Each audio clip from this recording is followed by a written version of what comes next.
Halo, halo, apa kabar Anda semua? Sehat ya? Tetap semangat ya. Ya, karena kita juga masih terus semangat kok bersama dengan Bung Rocky ya. Bung Rocky karena makin asik ya dunia politik kita ya, Bung Rocky. Ya, bukan asik sebetulnya, Aduh. menegangkan. Oh, menegangkan. Buat siapa? Ya buat kehidupan bangsa menegangkan, tapi buat kita mesti anggap bahwa hal yang menegangkan itu adalah implikasi dari ketidakpastian politik, dan ketidakpastian itu adalah hasil kerjaan cawe-cawenya Pak Jokowi, kan gampang lihat begitu tuh. Tetapi dari perspektif perubahan politik ya mengasihkan, karena akhirnya kita bisa lihat tuh siapa yang masih bisa bertahan sebagai politis yang otentik, siapa yang akhirnya ketahuan sekedar mencari-cari muka untuk kekuasaan. Jadi itu sebetulnya ide kita adalah melihat mana yang murni dalam berpolitik itu. Dan yang murni itu tentu tidak akan tersisi walaupun dia tersingkir, itu gampangnya. Tidak akan tersisi walaupun tersingkir gitu. Yang kita Oke. kasih dulu kisi-kisinya ya. Ya, oke. Tapi gini, kelihatannya Anda nggak perlu lagi memberi nasihat kepada PDIP gitu. Atau mungkin jangan-jangan juga PDIP mendengar juga saran Anda begitu ya. Jadi oposisi saja pada pemerintahan Jokowi, dan itu sudah langsung dilakukan oleh, kita bisa lihat dari Hasto, dia misalnya menyatakan dia menyerang soal food estate itu, yang itu merupakan kejahatan lingkungan. Dan saya kira kalau food estate ini kan pasti dua orang yang diserang, Pak Jokowi tentu pengambil kebijakan dan Pak Prabowo yang sebagai pelaksananya kan kalau food estate gitu ya. Kemudian juga sekarang Hasto menyatakan bahwa ini tingkat polusi yang sangat tinggi di Jakarta ini menunjukkan Jakarta itu sudah nggak diurus begitu ya. Bukan, kalau ngomongin Jakarta sekarang bukan Anies lagi, ini adalah Heru Budi, pasti Heru Budi ya orangnya istana kan gitu, Bung Rocky. Gampang banget ya kayaknya kita bacanya ya. Iya, banyak WA masuk ke saya tuh dan anggap gila lu Rock, lu komporin PDIP ya, kok PDIP ngamuk, itu pakai bahasanya begitu loh. Saya bilang enggak, saya justru tunjukkan kalau PDIP mau regain the momentum itu, mau mengambil ulang momentum, ya cuma satu cara, yaitu ofensif, yaitu menyerang Jokowi. Tapi kemarin kan di FNN kita pakai ya beroposisi aja secara maksimal pada Pak Jokowi. Kan memang udah terlihat bahwa Pak Jokowi tidak lagi memerlukan PDIP. Ngapain PDIP nunggu pulung, nunggu restu dari Pak Jokowi kan? Jadi fairness itu supaya terlihat bahwa ada kompetisi itu. Dan jelas hari-hari ini kemudian terlihat memang PDIP ofensif gitu. Itu bukan karena FNN yang komporin loh. Itu karena keadaan memang akan memaksa apa namanya situation call for decision itu bisa begitu kan. Dan kita lihat bagaimana PDIP menyerang kebijakan Jokowi yang paling strategis, yang di dalamnya ada ke Pak Prabowo, yaitu food estate.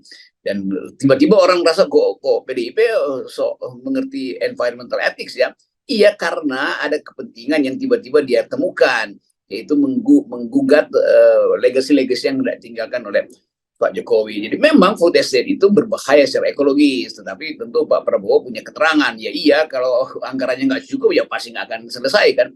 Tetapi itu dilihat dari perspektif Pak Prabowo yang dapat tugas untuk mengamankan pangan melalui strategi food estate itu. Nah sebetulnya lebih jauh lagi mestinya PDIP serang juga IKN kan, serang juga Omnibus Law kan, itu semua yang kerjaan Jokowi kan, yang di dalamnya PDIP menyetujui, kan PDIP menyetujui IKN. Jadi kalau mau konsisten, saya terangkan logikanya ya buat teman-teman PDIP. Anda PDIP menyerang food estate sebagai bermasalah secara ekologis. IKN lebih-lebih lagi itu bermasalah secara ekologis tuh. Jadi mestinya Anda serang juga kebijakan itu supaya konsisten. Jangan sekedar dianggap buat menyerang Prabowo karena Prabowo yang pegang uh, program food estate itu. Jadi saya menginginkan ada konfrontasi etik, konfrontasi paradigma bahkan antara PDIP yang tadinya mendukung Jokowi, yang sekarang disingkirkan oleh Jokowi, tetapi membalasnya itu tanggung. Nah, saya ingin PDIP beroposisi secara inoptima forma dalam tingkat yang paling tinggi itu, supaya terlihat bahwa ini partai memang sedang membangun kembali hak dari wong cilik untuk mengucapkan keadilan atau untuk menagih keadilan. Itu intinya tuh. Jadi jangan tanggung teman-teman di PDIP. Saya kira ini sebenarnya kalau istilah jangan tanggung itu bukan kemudian kita provokasi, karena itu membuat publik itu untuk mudah nanti ya menentukan pilihan ya, begitu ya Bung Rocky. Seperti kalau kayak di Amerika antara Demokrat dengan liberal, dengan Republik begitu ya, itu gampang banget kita melihatnya, yang satu pro kapitalis, yang satu lebih sosialis kan gitu. Jadi publik jelas gampang. Kalau di kita kan kadang-kadang bingung kita ini mau pilih Golkar, mau pilih Nasdem, mau pilih pilih Gerindra, pilih PDI sama aja gitu. Nah itu pentingnya PDIP kembalikan harkatmu itu, harkat partaimu ke dalam wilayah yang pernah diperjuangkan oleh Presiden Soekarno, yaitu anti kapitalisme itu. Udah betul kalian usir, atau ya kasarnya kan mengusir Sandi dari situ, supaya juga Sandi mengerti bahwa dia tidak sejalan dengan PDIP, karena cuma soal uang kan itu berbahaya tuh. Kan Sandi bukan datang dari tradisi keadilan sosial. Kita hormati Sandi karena dia pengusaha tuh. Dan pengusaha itu kalau berpolitik tentu dia ingin mengamankan bagian-bagian strategis dari bisnis dia.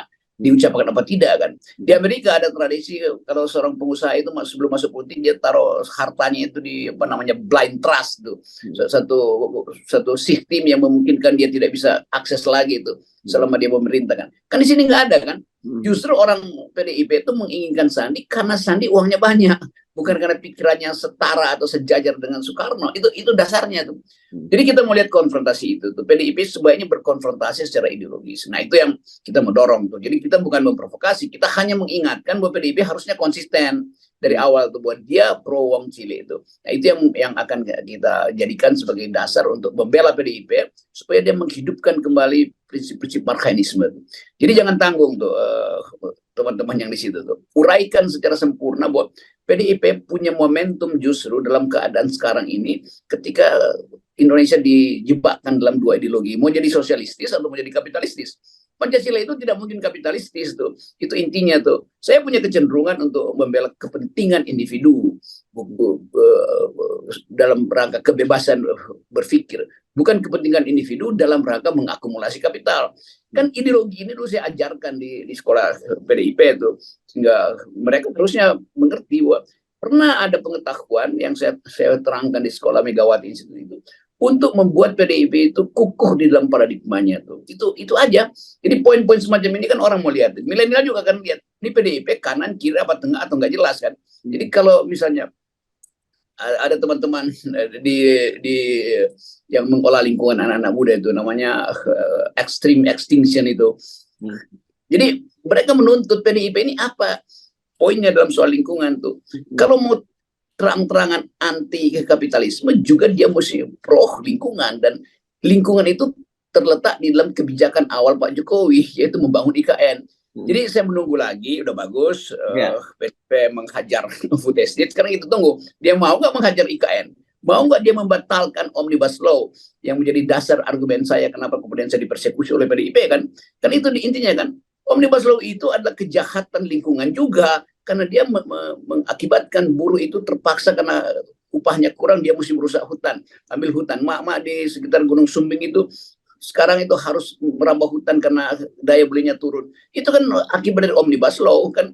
Jadi mesti ada satu konsistensi di dalam berpikir paradigmatik buat teman-teman di PDIP. Ya, tapi begini ya, kalau kita mau positive thinking ya, Bung Rocky, ini pertobatan awal lah dari PDIP ya, kan kalau sebelumnya ketika soal dengan Anda, dia menyatakan bahwa ketika presiden yang kader PDIP dihina, dia akan ya pokoknya pasang badan juga begitu. Tapi kan sekarang dia udah mulai bicara menyerang kebijakan Pak Jokowi soal food estate dan soal cuaca di Jakarta yang memburuk, itu kan soal lingkungan ya, Bung Rocky. Ya, semua.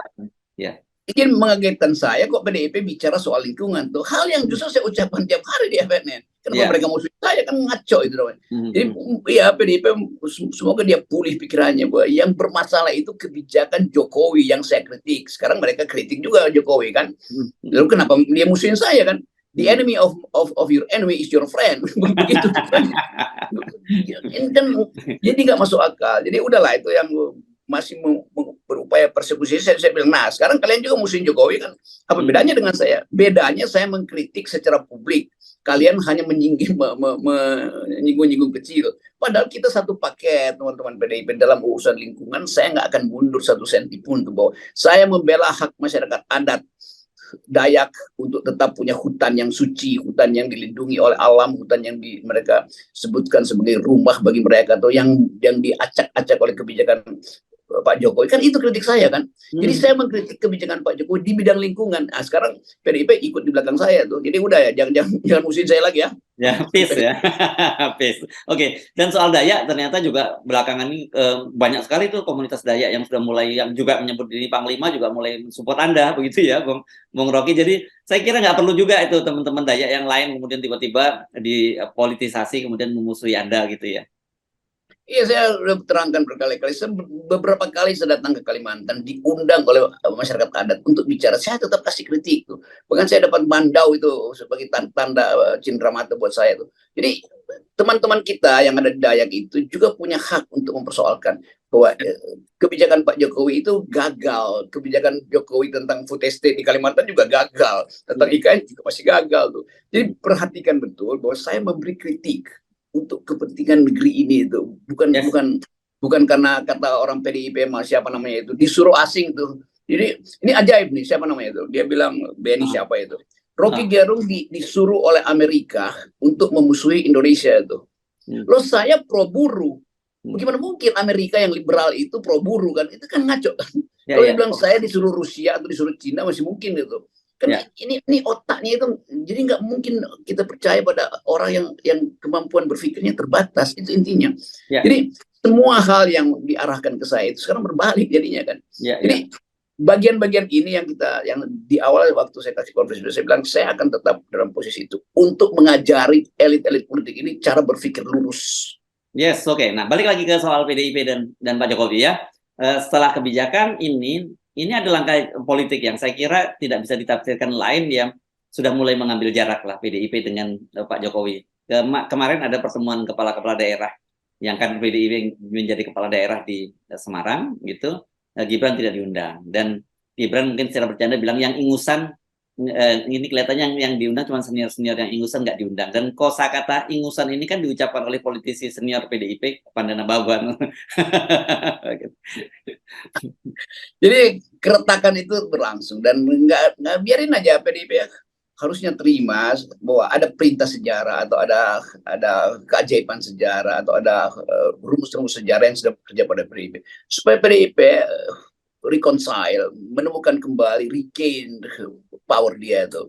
Dan itu hanya mungkin kalau secara sungguh-sungguh PDIP mengatakan bahwa kami tetap bertumpu pada pikiran-pikiran Soekarno. Kami tetap percaya bahwa marxisme itu seberapapun dia hilang di dalam peradaban modern, tetapi kecambahnya akan tumbuh kembali kan. Kan itu intinya kan, pohon raksasa bisa tumbang, tapi dari akarnya kemudian muncul kecambah baru, kena sinar matahari dia tumbuh lagi. Jadi begitu siklus kehidupan, demikian juga dalam politik. Jadi orang sekarang lupa bahwa PDIP itu adalah Soekarno, karena di PDIP kebanyakan kapitalis, dan kapitalis yang ngerampok pun kabur ke luar negeri. Mereka yang kemarin ditangkap itu yang ditangkap Kejaksaan Agung itu ya. Iya, itu kan PDIP itu juga rampok kan akhirnya kan. Jadi PDIP bukan saya minta bertobat, kembali pada kitoh, kembali pada janji awal bahwa Anda akan jadi partai wong cilik gitu. Jadi ke elegansi, kemuliaan Anda itu ditentukan oleh mampu nggak Anda mengucapkan kembali prinsip-prinsip marxisme. Ya, tapi kalau udah begini ya saya kira ini memang sudah ini ya, Bung Rocky sudah patah arang lah kelihatannya antara petugas partai dengan ketua umum partainya ini kalau lihat situasinya sekarang ini. Apalagi kan kemudian kita tahu soal Gibran ini PDIP juga sudah bersuara keras berkaitan dengan gugatan judicial review calon presiden dan calon wakil presiden jadi 35 tahun itu. Ya, penting sekali PDIP juga menegur Mahkamah Konstitusi karena meloloskan Gibran atau potensial meloloskan Gibran hanya demi Gibran. Kan PDIP, saya bisa bantuin PDIP kasih argumennya. PDIP terangkan bahwa boleh seandainya yang dimaksud oleh putusan Mahkamah Konstitusi nanti itu implisit atau eksplisit bukan hanya terhadap Gibran tuh. Itu baru bermutu. Tapi yang terjadi sekarang kan karena Gibran mau dipasangkan sebagai calon wakil presiden, maka diutak-atik lah prinsip-prinsip persyaratan-persyaratan itu kan. Jadi PDIP mesti terang berang mengatakan itu tuh. Sama dengan soal kemarin diloloskan akhirnya bahwa Pak Firly dan teman-teman itu kan sama prinsipnya kan. Kan nggak boleh Pak Firly dan teman-teman mengambil keuntungan dari posisi dia sekarang, padahal dia dulu itu tahu itu cuma 4 tahun. Itu sama dengan soal Gibran nanti kan. Jadi kita mau konsisten. Jadi tanda-tanda bahwa Gibran itu akan jadi calon wakil presiden dengan menganulir persyaratan yang 40 tahun itu udah dimulai dengan putusan kemarin itu tentang perpanjangan masa jabatan komisaris KPK yang akhirnya diloloskan 5 tahun. Jadi 5 itu kan tahun dan berlaku mulai periode ini, gitu ya, Bung Rocky ya. Mulai periode ini, jadi presiden itu udah ada tuh, stare decisis-nya udah ada tuh. Ya, jadi tinggal ini semacam jurisprudensi saja ya. Nanti kalau udah jadi jurisprudensi. Ya, jadi Gibran nanti bukan Gibrannya, kemudian gugatan PSI dan Garuda dan Gerindra ini dikabulkan oleh Mahkamah Konstitusi, dan kalau kemudian ada yang menggugat agar undang-undang ini tidak diberlakukan mulai periode sekarang, juga pasti akan dibatalkan juga akan ditolak oleh Mahkamah Konstitusi. Begitu ya, Bung Rocky? Ya, saya senang karena PDIP akhirnya eskalasinya naik terus, bukan eskalasi untuk memberantakkan bangsa, tapi eskalasi untuk menghidupkan kembali janji awal dari partai itu, yaitu demokrasi dan perjuangan. Itu dua hal tuh. Dulu cuma demokrasi, begitu zaman Orde Baru dia tersingkir, dia nambah perjuangan. Sekarang perjuangan yang kita tuntut tuh, demokrasinya oke. Perjuanganmu sampai di mana tuh? Jangan hanya demi tukar tambah, lalu seolah-olah pro lingkungan, kan itu. Jangan hanya karena ingin untuk dapat kembali semacam wisdom dari Pak Jokowi, lalu berupaya untuk kirim sinyal oposisi. Itu harus otentik. Hidup itu harus otentik. Yes, oke. Baik, terima kasih Bung Rocky, tetap 0% ya, Bung Rocky. Ya, 0% ini juga otentik di dalam demokrasi.